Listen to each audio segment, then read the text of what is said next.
Earlier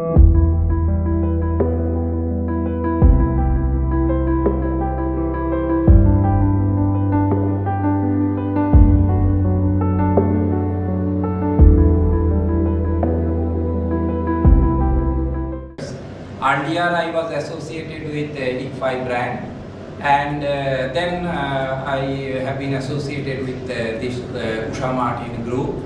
I am also looking after some of the industrial parts. So I am having the exposure of both academics and industry. So just say that whether you can understand my delivery on the operations management or not. Thank you so much. I think that this session will be helpful for you, and you will get support for your forthcoming examination. Okay. Thank you once again. Right. Thank you so much, sir, for giving your valuable time for the students. I am honored. So look at the first question. The types of processing structure that is used for producing discrete products at higher volume is. So this discrete product is important. That means products are not identical, those are not homogeneous. If the products are identical, then it will be a continuous flow. If the products are slightly differentiated, almost identical, but slightly differentiated, then we can take the assembly line. If the products are discrete, then either we should go for batch production or job shop. But the problem of the job shop is there the volume of the discrete products is normally low. If the volume of the discrete products are low, then we can go for job shop. Here it is mentioned that one is the product is discrete, and in the other we are producing it in a higher volume. So that's why the batch production will be the ideal one. So C is the best option. Now question number 2. Which of the following statement is correct? Fixed cost of intermittent production is higher to that of continuous production. So first we have to understand what is the intermittent production actually. Intermittent production is production as per the order. That means it is not a free flow of production or a continuous production. It is a heterogeneous kind of production according to the need of the customers. The producer sometimes produce A, sometimes maybe shifted completely from A to B, and in that way the production is happening. So there, if you have a small factory shed, many things you are producing, so your fixed cost will be divided into, means it will be absorbed with the revenue of those products, means they earn the revenue. So that's why the concept is the maximum utilization of your spaces. Suppose you are having one space, sometimes you produce this, sometimes you produce that according to the demand and order given by the customer. So always you are using that space. No time the space is empty or vacant. That means your fixed cost is distributing, it is dividing. Average fixed cost should be low. So the fixed cost of the intermittent production is lower than that of the continuous production, because you are now flexible in the use of your fixed spaces. So optimum utilization would be possible.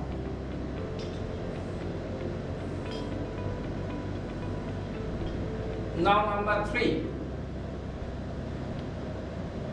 The premise of just-in-time approach is.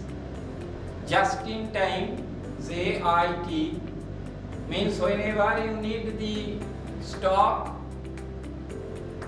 you are getting it. Your supply chain is so strong, it is so smooth that once you need the product, in the next few seconds you are getting it. There is no question of keeping it, make a buffer stock anywhere. Your holding or storage cost will be less, almost approaching to zero theoretically, and your ordering cost might be very high. So the concept of JIT is based on, just in time is based on, to have no buffer stock. If you can implement JIT, there is no question of keeping any buffer stock, because whenever you need the material, there will be no lead time. You will get it at that time only. Question number 4. Supply chain management is a process of deregulating the operation, maintenance of the organization, supplying goods to the organization. You see first 3 options. All the options are more or less narrow in their sense. But you look at the 4th one, implementing and controlling the entire operation, that is actually defined by the supply chain. Supply chain is a larger concept. So starting from finding out the uncatered need of the customers to delivering the right product in the right time, the entire process is defined by the supply chain.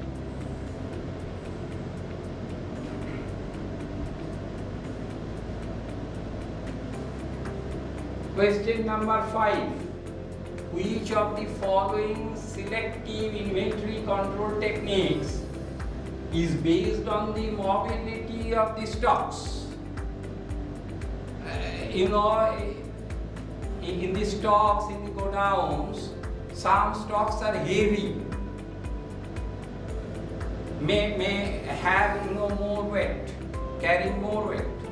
Some stocks are very light, easily movable. So based on the mobility, you can segregate the stocks in 3. Fast moving, F. Fast moving. Second one is S.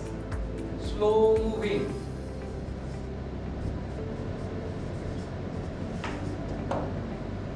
Third one is N. Non-moving.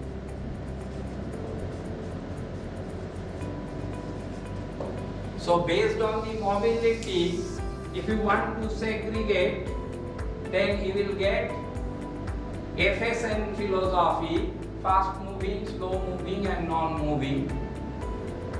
Heavy stocks cannot be moved very easily, so it should come under non-moving. Then slow moving, those are the delicate stocks. Fast moving, maybe the light stocks, easily mobile. So D is the right option here. Question number 6, very interesting. Producers risk. Producers risk. Just go to the red colored one, the right option. The probability that a good lot will be rejected by the sampling plan. Now what is sampling plan? While doing the quality testing, it is not possible to check the quality of each and every product. So census, that means testing of each and every one, is not possible. So the quality controller has to do sampling, and while doing the sampling, it may happen that the entire lot is good, but one or two samples out of those may not satisfy the quality control criteria, and that means for that reason the quality controller rejects the entire lot. So now think about the producer. The manufacturer produces a good quality one, but due to the sampling it is rejected. So the probability of that means this kind of incidence is called the producer's risk or beta risk. Beta risk. So this is number 6. Now number 7. Which one of the following is not the tool? Not the tool of quality control. Pareto chart, cause and effect diagram, check sheet. All are the different apparatus, different tools for quality control. Only just-in-time JIT is related to inventory management, so it is not related to quality control. So B is the right answer. Now number 8, an effective quality control operation starts from. It is a subjective question, more or less. The inspection of input materials at the beginning of the production process and continues as per the inspection schedule. You have to understand that the quality control is not a discrete thing. It is a perpetual, it is a continuous overall process. It should start from the very inception of the production. You have to check the specification of the raw materials. You have to check the machines in all its phases. Intermediaries and intermediary productions also should be tested. So it is an overall process throughout the entire production, starting from the start to bottom. It has its own presence. So that's why an inspection at the end of the production process, B, should not be the right answer. So A, the inspection of input materials at the beginning of the production process, and it continues through as per the standard inspection schedule. So A is the right option. Now the next question, question number 9. The assumption of the Johnson's rule. So Johnson's rule is relevant for the sequence analysis. Now proper sequence of what? Proper sequence of suppose the machines, the production process is predetermined. That means, for example, you are printing a book. So there, 3 machines will be required. First one is a printing machine, second one is a cutting machine, third one is a binding machine. So those jobs are predetermined. Now you are having a large dictionary to be printed and you are having a very thin book to be printed. So you have to process those different kinds of books of different thickness. You have to insert those books one by one into these 3 machines in such a way so that the total elapsed time, that means the total time for getting it printed, will be minimum. So through Johnson's rule, through a proper heuristics, you can get it. So now there are certain assumptions of Johnson's rule. So these are the 2 main assumptions. The time for each job must be constant. It is a static model. It is not a dynamic model. So with a specific time, we have to start for the calculation, and there must be no job priorities. That means our main objective is to minimize the total elapsed time. There is no given condition from the outside that this book has to be printed first. So based on the two assumptions, the Johnson's rule works.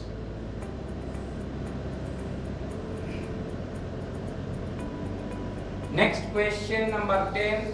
Which of the following is a method of manpower demand forecasting? Just look at B, C, D. Then obviously you can select A. B is inventory analysis, nowhere related to manpower demand. Waste management, materials requirement planning. So work study is the right answer, where you have to study the entire job content, how many manpower should be required to finish that job in the stipulated period of time. You can understand through work study. So the right answer is work study, number 10. Now question number 11. To determine the time required by the operator to complete a specified task for the defined method and at the defined level of performance or accuracy is known as. Now the answer is none of the above, so I should tell you the right answer. The right answer here in this case is time study.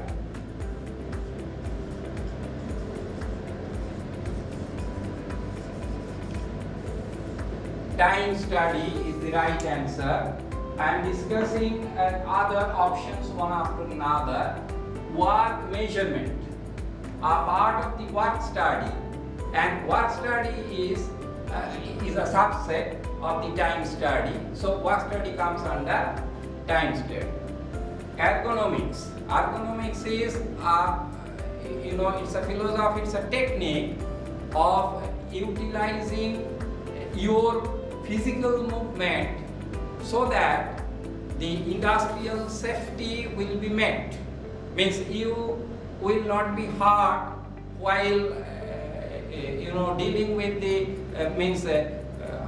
lifting the heavy materials or pushing the materials, etc. So it's only on your physical scientific physical movement of your body that comes under ergonomics. Method study, one job can be done in different methods. So studying all those methods and finding out the optimum method, right method for doing it. So that is the subject matter of method study.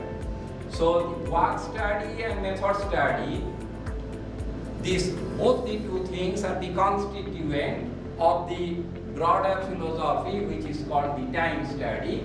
So here the right answer is time study. Since it is not mentioned over here, that's why option D is the correct answer. So this is all about for the year of 2018. Thank you.